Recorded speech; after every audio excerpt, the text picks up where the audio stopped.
ସମସ୍ତେ ଅନୁଭବ କରୁଥିବେ ଯେ ଏକ ମହାର୍ଘ ଦିବସ ଆମେ କେଡ଼େ କେଡ଼େ ମହାନ ବ୍ୟକ୍ତିତ୍ୱଙ୍କ ସଂସ୍ପର୍ଶରେ ଆସିପାରିଛେ। ତା ଛଡ଼ା ଆଜି କେଡ଼େ ପବିତ୍ର ଦିନ, ପବିତ୍ର ରାଧାଷ୍ଟମୀ, ଅତି ବଡ଼ି ଜଗନ୍ନାଥ ଦାସଙ୍କର ମଧ୍ୟ ଆଜି ଜନ୍ମୋତ୍ସବ।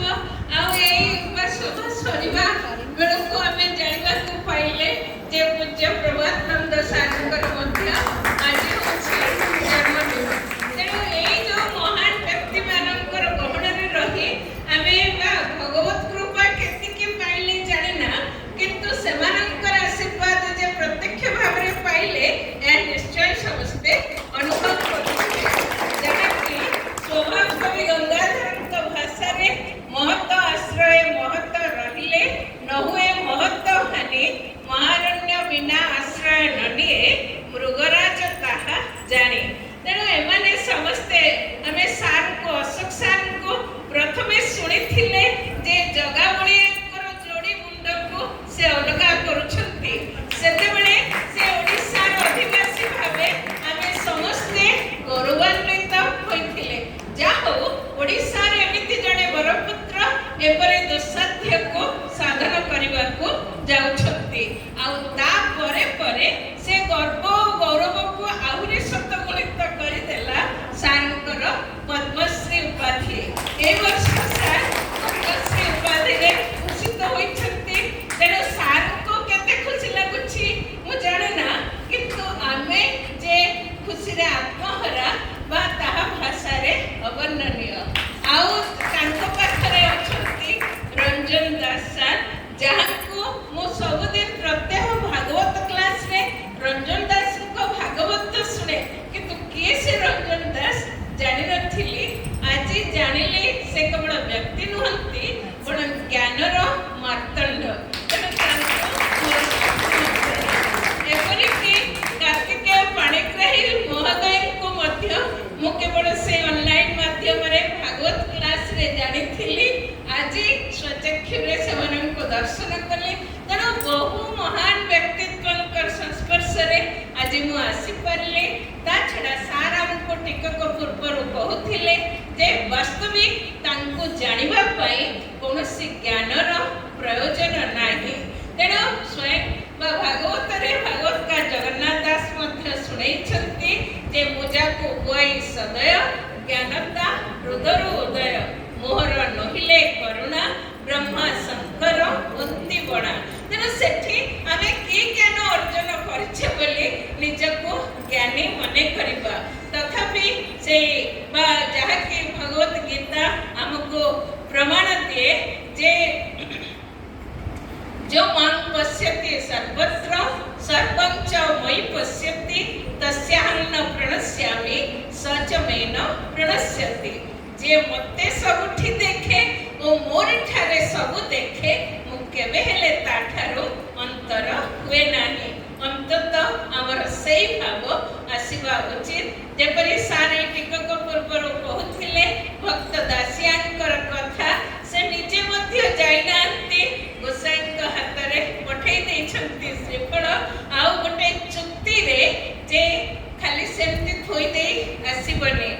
ए मो श्रीफल हस्ते धरी गरुड़ पछे रही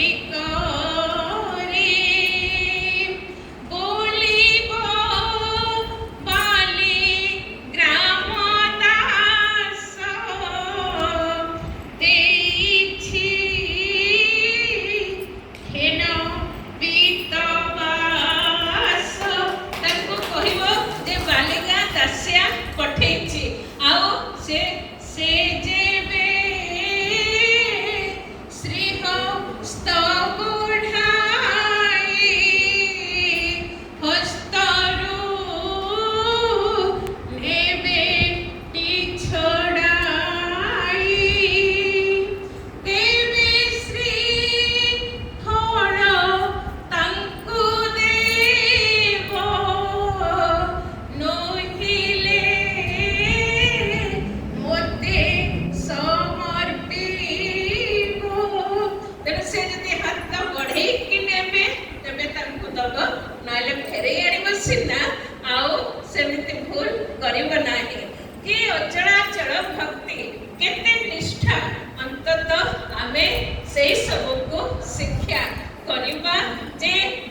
अर्जुन।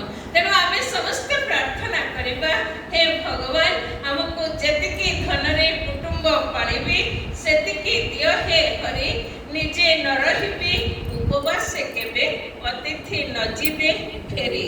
कारण जो बहु धन संपत्ति अधिकार करुछंती, जो माने आयत्त करुछंती सेमानंकर अवस्था कौन होछि? बस स्वामी जी प्रतिदिन भागवत क्लास रे शुणुछंती जे ये संसार रो असारता संपर्क रे। तेणु गोटे जिनिस केवल केमती भगवानक सह संपर्क को जोड़िबा। हरि नामे गान करमूढ़ मन, माया जले पड़े नहुआ बाई, माया जले पड़े नहुआ बाई। हरि नाम मुखे गाओ सुखे दुखे, जावे पराण से पद ध्याय। अंततः एहाई हेउ आमर समस्तंकर लक्ष्य।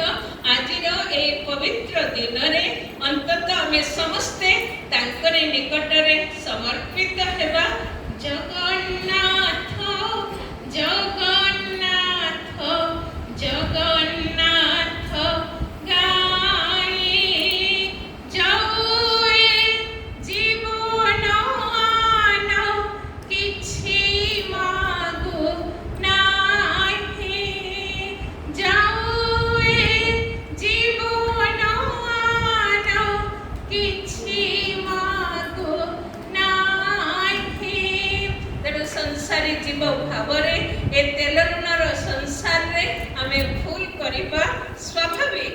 आमे जे भूल करूने आमे आदौ कहि परिबा नाही, किंतु प्रति मुहूर्त रे तांकर निकट रे समर्पित होई महापुरुष अच्युतानंदंकर वाणी रे आमे समस्ते एक कंठ होई सुनाइबा। रखिले रख जगन्नाथ आउ नाही रखंता, तुमे न रखिले भासिली सुनिबो अचिंता। तेणु आउ काहारी उपरे भरोसा न रखी केवल से बलिया रखुज से जगन्नाथंकर पदारविंद को आमे किपरि आकर्षित हेबा। एहाई हेउ